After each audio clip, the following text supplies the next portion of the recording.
Benvinguts i bona nit a tothom. Tinc tot apuntat, Ja són 5 vegades. Déu-n'hi-do.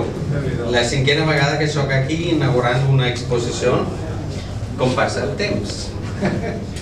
Per això vull dar les gràcies a en Lluís i a en Carles per seguir confiant en la meva obra.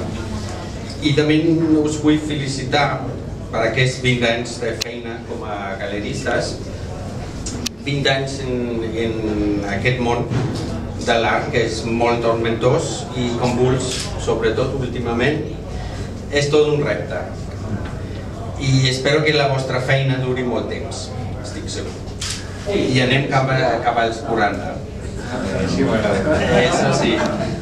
El món està passant per temps de grans canvis i el món de l'art també. I l'art és necessari per al futur perquè sense l'art, o més ben dit, sense la cultura en general, no es pot crear aquest nou món que està per venir. I per això és imprescindible el vostre recolzament i interès. I moltes gràcies a tothom per venir una vegada més i gràcies.